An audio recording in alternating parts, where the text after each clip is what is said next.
Hello everyone, I'm RobtheMod. This is part 18 of Halo Reach Remastered, as I'm calling it, on the Xbox One, and part 2 of the level Exodius. And this is the section of this level that I absolutely hate the most, the jetpack section. It's not really the jetpack section that is the issue, it's the amount of brutes that we have to fight instead. But I also did mention I was going to talk about, well, I was going to use this as like a little vlog and talk about my room redecoration. So I will. Basically, I mentioned that in the last one. So if you didn't watch part 1 of this level, then anyway, right.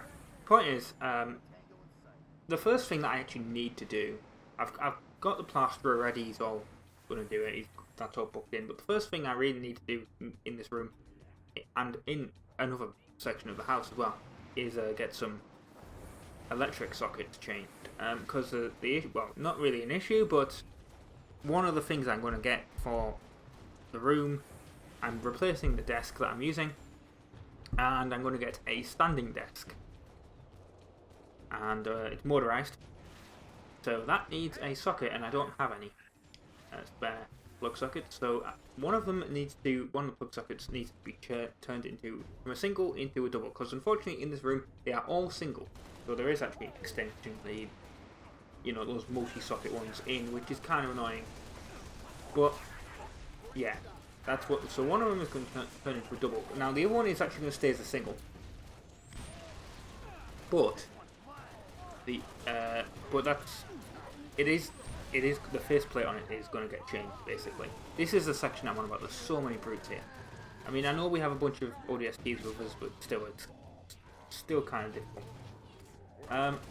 But yeah, the other one is going to change the faceplate. It's going to be a USB one.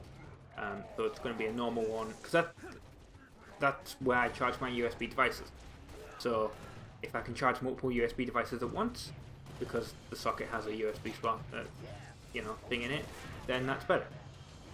The other thing in the house is downstairs is that there's an issue occasionally with Wi-Fi. So getting a Wi-Fi, I mean, I could get a power line extension socket thing, like, just normally plugs in. But unfortunately for that, not unfortunately, they're like 70 quid for the two necessary things, which is fine. It'd be wired internet, not wireless. But these Wi-Fi enabled plug sockets that exist are actually like only 30. So I was like, well, might as well do that. Now, what my plan is that in regards to that, is there's a sort of socket downstairs. If you've never lived in the UK or Australia, actually, Australia don't have the same socket, but they have the same thing on it that I'm going to explain. Because if you're in the US, obviously none of your sockets are switched, so this doesn't affect you. But or you probably may not even know that this is the thing, but here in the UK, and also in Australia, and other parts of Europe, I believe, but in the UK and definitely in Australia, the sockets are actually switched. So what that means is that say you have a device plugged in, such as the Xbox, you can leave it plugged into the wall, but switch the socket off. So it will never draw any power. And people will be like, well, why don't you just, unplug it? It's a lot easier. Well, yes, you could do that, but something to do with like how UK sockets are designed. It's like the pins. It's better for them to just continually stay in the wall instead of unplugging and replugging. Not sure how much of an issue it really is, but yeah, that is apparently a thing. That might just be something that's made up to to explain why they have plug socket, or why they have switches on the socket. But yeah, it's very useful. Anyway, so the point is, one of the sockets downstairs actually does not have, because it wasn't part of the standard originally. It's been mostly part of the standard for ages. I mean, this standard was made in like 1947 or whatever, the original standard for the plug sockets. But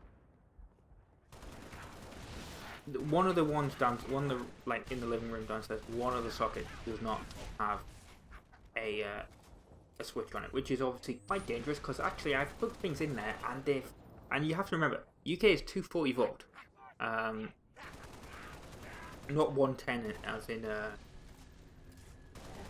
in America and Canada.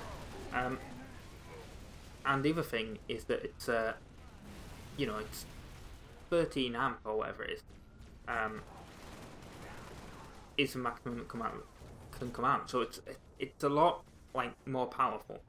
Can read like you can sort of be, I mean don't, but you can sort of be electrocuted in America and you feel a tingle. If you get electrocuted here in the UK, you are, I mean I'm not going to say you're gonna die, but there's a greater likelihood of it, is what I'm saying. And basically what I've done before, sometimes when I plugged in that thing, you get like the spark coming off it because there's no, you know, switch. Normally you plug the switches off, you plug the device in, you know there's absolutely zero power, and then there's and then you flick the switch on and then there's power. So the switch is pretty good for just when you need to plug or unplug anything. But yeah, so one of them is getting changed, hopefully to a Wi-Fi socket, but if not, another socket in the house is getting changed to the Wi-Fi socket, and then that's just getting changed into a standard double with a switch. And then the other fun thing that I just found out when the electrician came to have a look at what he was going to be doing when I was pointing out with the sockets and stuff in it. Oh, the other thing is that the bathroom light is getting changed to an LED one. One was all-in-one LED one. But the main issue that I've discovered, or what the electrician actually pointed out, he tested it with one of those multimeter things, is that there's actually, this house is so old that originally looked like an electric fire in here. It wasn't like a radiator or whatever it was. And the electric fire, it hasn't been in for years, like over 30 years at this point. It hasn't been in. But its issue is that where the socket for that on, well, it's not really a socket, it's like a switch for it on the wall. Where that is,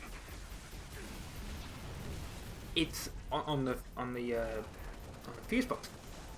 It's still live. Like it can't be turned off. So if you touch that socket, you could be electrocuted. Now I haven't known that because I've never need to go anywhere near it. But you know, also I love how this is like sword base. I don't know why it'd be telling us this here, but yeah, I just thought that was quite funny. But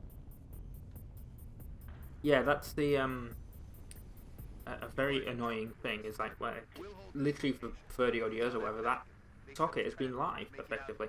But yeah, I've been RobtheMod. Thank you very much for watching part 18 of Halo Reach Remastered on the Xbox One, and I will see you next time for more.